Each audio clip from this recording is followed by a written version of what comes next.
The social listening segment here on the BDTV Breakfast Show. This is where we get to discuss key issues that are shaping the social media space and what Nigerians are saying online. My name is Elizabeth Musa, and with me in the studio today is Onyeka Valentine. How are you today? Wow, I'm struggling with my voice. Wow. But I think I found my voice back. So good to hear that. Good to hear that. Let's see what we have on the social media space this morning. The Senate Committee on the Review of the 1999 Constitution is heading to the streets in 6 cities across Nigeria on July 4 and 5 to hear the people's opinion on what to change in the Constitution. Over 50 constitutional amendment proposals are up for discussion, from local government autonomy and gender representation to the creation of new states, state police, and diaspora voting. They will be decided upon by Nigerians. These public hearings will take place in Lagos, Enugu, Ikot-Ekpene, Jos, Maiduguri, and Kano. And the committee says they want every Nigerian to show up, speak up, and shape the laws to govern them. Senator Barau Jibrin, who chairs the committee, says this is a movement for everyone to be heard. So this is looking like a very good, a good way to go about things, trying to include everyone. But Valentine, do you think that people will actually show up? So, will they show up? They have no choice but to show up. But will they show up with a good intention? That's the question now. Because there's one thing showing up, there's another thing making sure that that particular gathering, or whatever it is, has the right impact. Because, truth be told, in an event where the outcome is questioned and it doesn't hit its mark, it then will end up being another misplaced priority. Right. I wouldn't want to see such thing happening. I mean, if we constantly talk about change, it should be a holistic thing. It should be all stakeholders. It should be, I've said it, you've heard it, let's go and do it. But I think particularly for me, I'm really looking forward to seeing what the constitutional review could entail. Talking about, I think this is in a while. This is like it's been a while since we had a constitutional review, so it's good to see what people are even going to say about it on social media. So let's check out some of the tweets on social media and see how people are reacting to this conversation. Positivity King says, if the constitutional review is not about handling the wealth of Nigeria back to Nigerians, then it is a charade. Positivity King is not being positive, but let's see more reactions to. That was a good one. Reactions to this one. Razak says, another jamboree and wasting of the people's resources again. What happened to all the deliberations and resolutions made in the past? Just collate it together instead of wasting people's precious time once again. Solid. Stallion says, Nigerians don't need constitutional reviews, but a brand new constitution. What you have is worn out. Like I said earlier, I don't know the last time since we had a constitutional review. Also, in all honesty, Bola Ahmed Tinubu's regime is not qualified to put anything into Nigeria's constitution because of its high corruption and criminal record. Stallion is saying it, like we say in Nigeria. So you see, the reactions on social media are quite telling of what Nigeria is at the moment. People have lost trust, and when people lose trust in your government, when people lose trust in your leadership, then there's a problem. Because you could tell from the few comments that we're seeing right there, you could tell that people are really not having it. Some people are saying that it's a jamboree. Some people are saying that if he's going to what's that comment? This one says, if the constitutional review is not about handling the wealth of Nigeria back to Nigerians, then it's a charade. That one was from Positivity King. And this one that talked about wasting of people's resources again, that what happened to all the deliberations and resolutions that were made in the past, just collate it together instead of wasting people's precious time. Although it can never work that way, that person, but I hear and I see where Razak is coming from. And then there was also another reaction that talked about maybe what we need right now is a brand new constitution. Having a brand new constitution, I don't know how possible that is. I want to beg to differ. Because like they say, right? Because something's not working doesn't mean you tear it down. There's always a solution. If we keep tearing down old trees because they bear no fruits, the time will come when we will need shade and nothing will be there to shade us from the sun. It's a very strong saying, people don't know. Okay? Don't be quick to throw the bath water and the baby away because the bath water is dirty. Now, I'm almost speaking like an elder, but truth be told, if something is not working properly, it's only but natural for us to look into it, review it. Every institution does that. Every country does that. Let us review and see. We've done 2 years of administration, for instance. Let us review. We've done 6 months into a project. Let us review. Right? There's always room for review. But that review must come with appropriate aims, targets, and goals. And they must be respected. We're talking about reviewing our constitution and every other thing.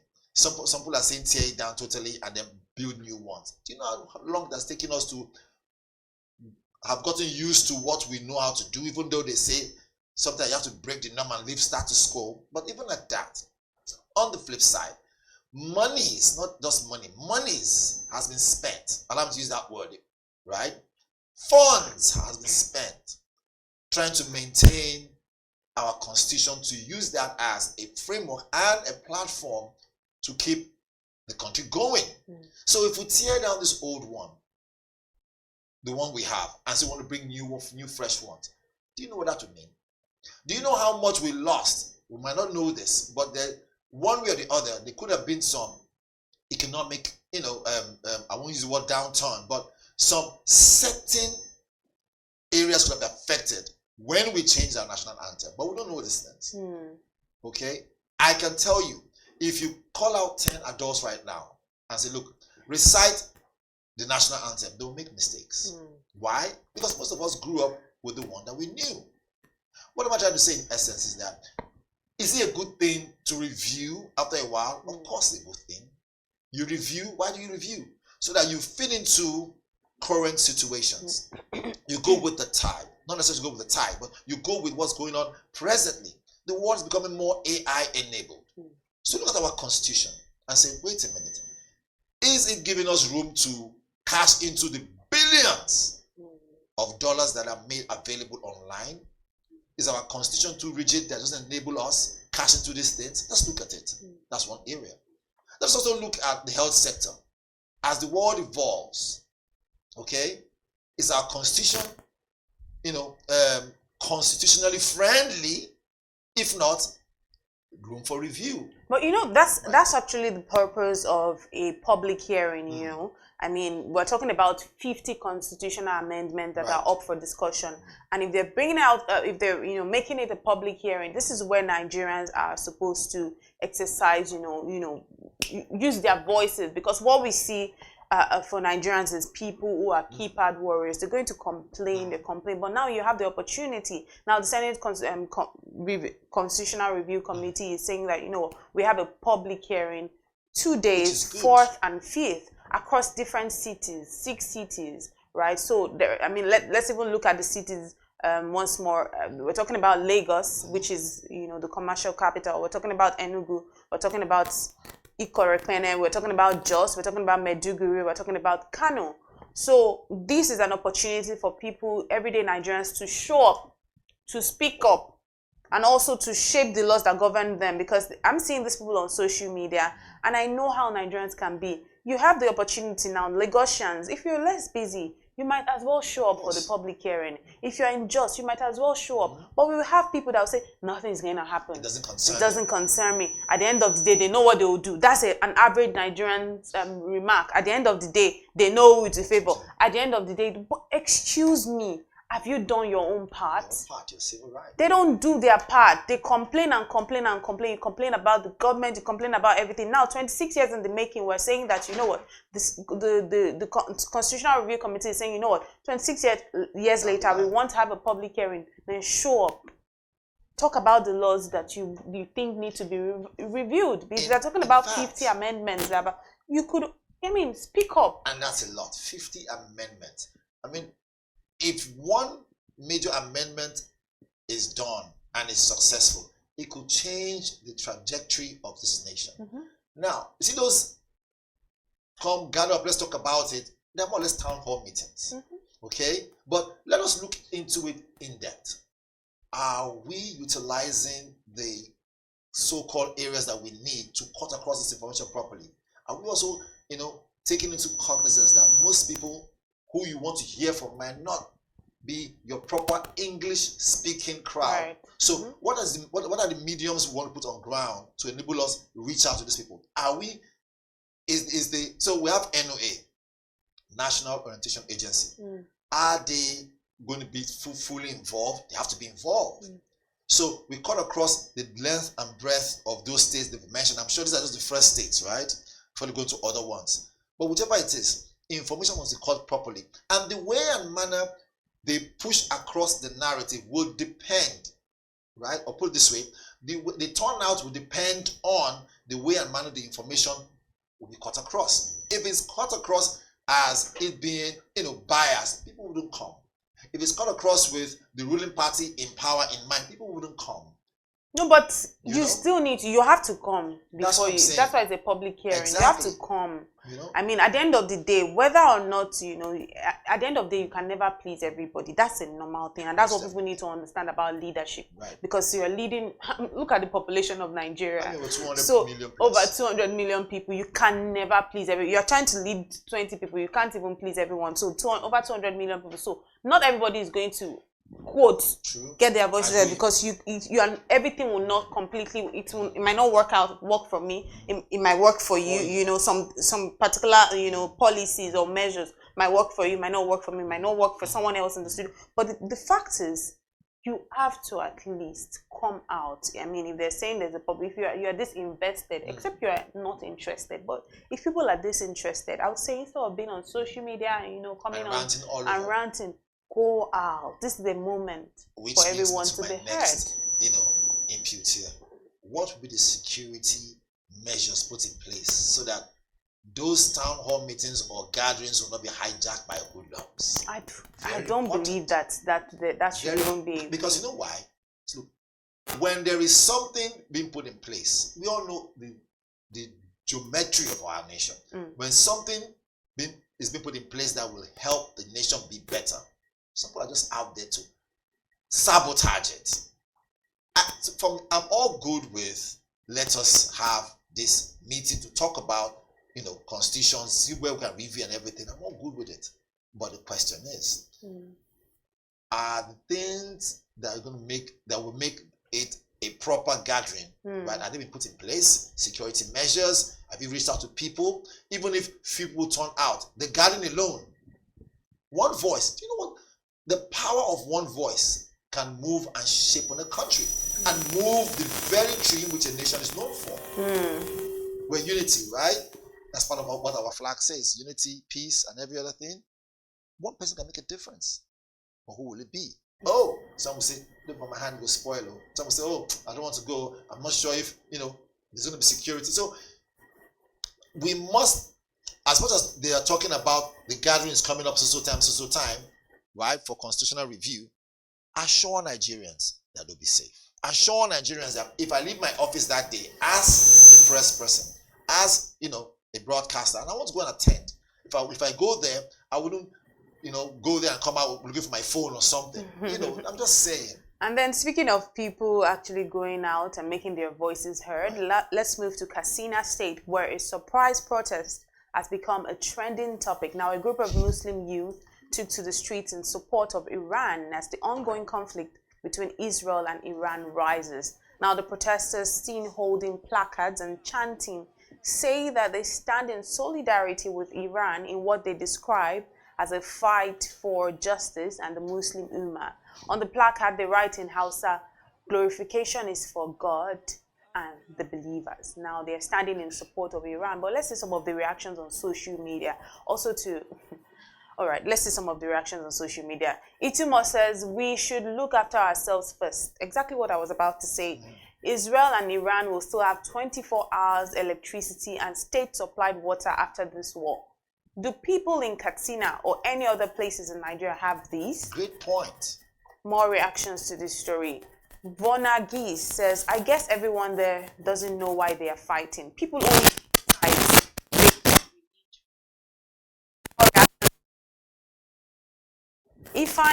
Ifebi says, misplaced priorities.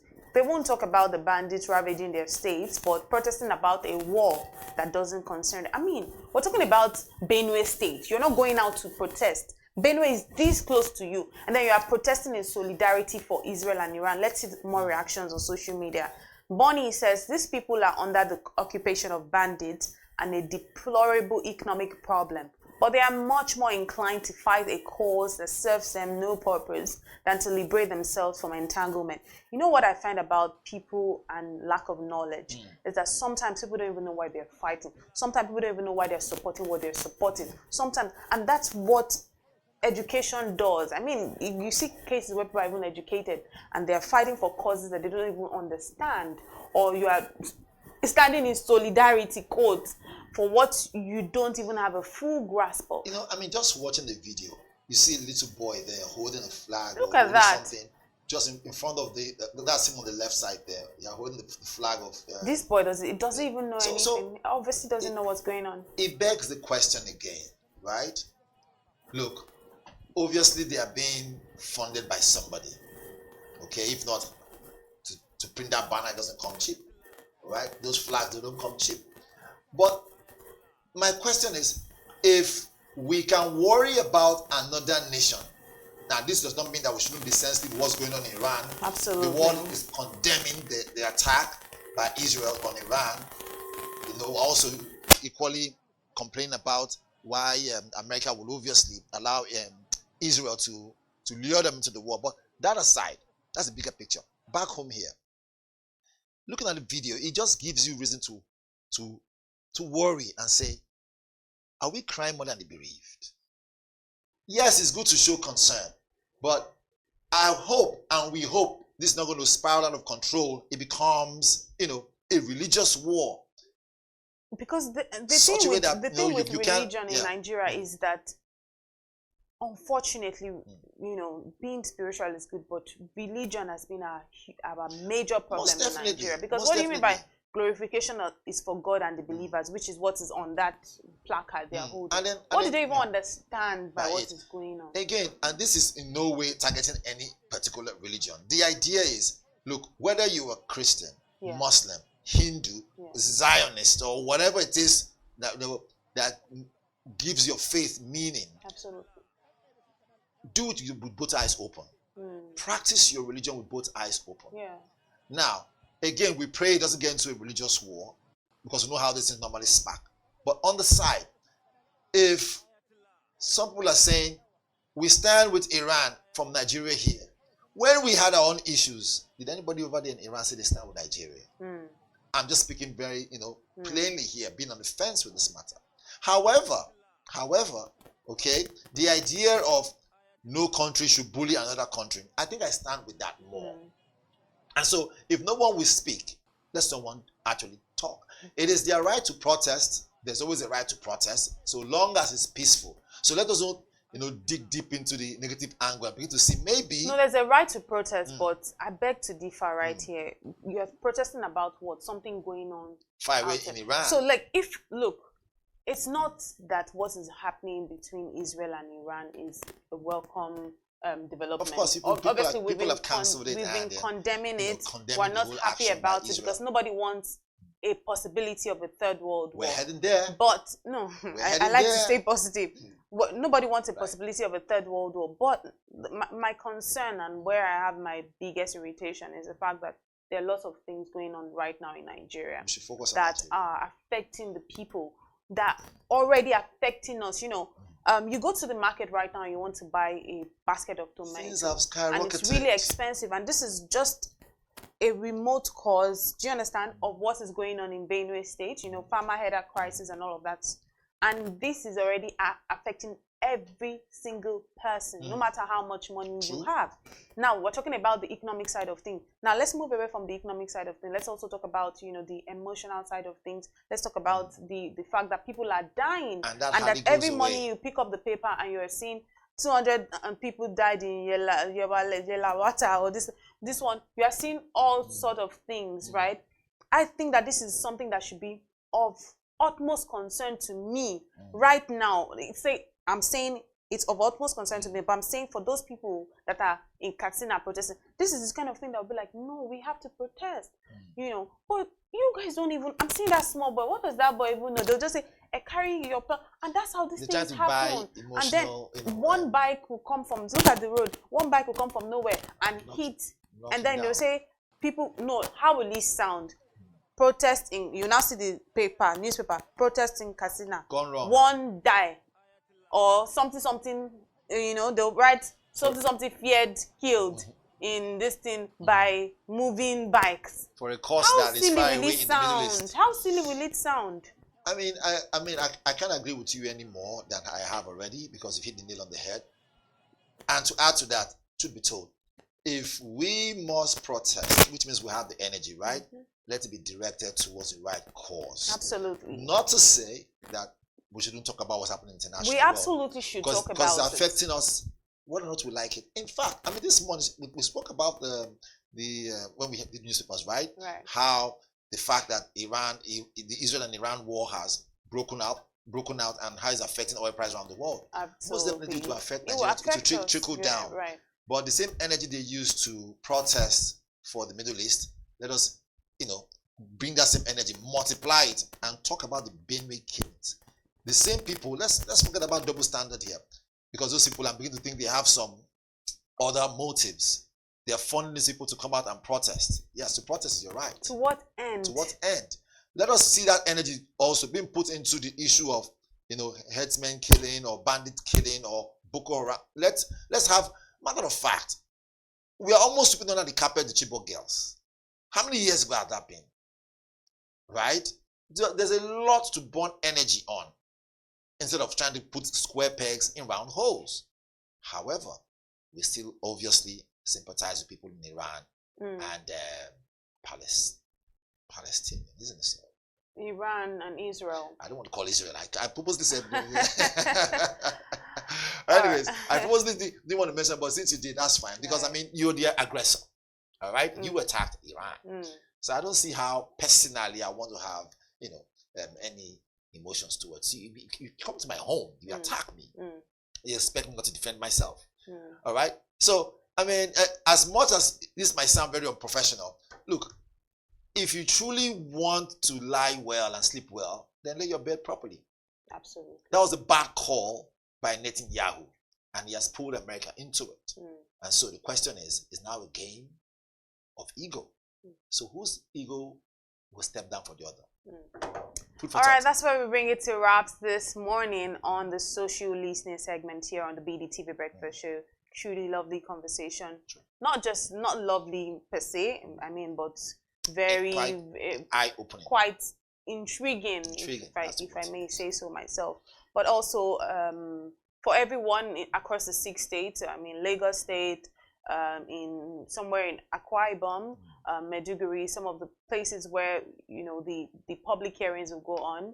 If this interests you so much, which you should, when we're talking about constitutional review, then you should find a way to know where it's happening and also be a part of it. This is an opportunity to get your voice heard. You might think that you're just you amongst over 200 million Nigerians, what they will not make a difference, but it does make a difference, because now the government is saying, you know, we want to hear from people, so it could have some sort of impact. And how would you feel when you see a review and something that you had said, it has happened before? I'm sure it has happened to you sometimes, when right, and you're like, oh, this little thing in my little corner is what is making this impact. So yeah, so please go out as much as possible. It's a public hearing. Get your voice heard. Speak up. You know. And let's just be a better country. Get your voice heard. You guys have heard Elizabeth. Get your voice heard. Speak up, and you never know where that will spark change. Absolutely. Well, that's how we wrap it up this morning on Social Listening. My name is Elizabeth Musa. I'm Onyeka Valentine. Keep watching BDT.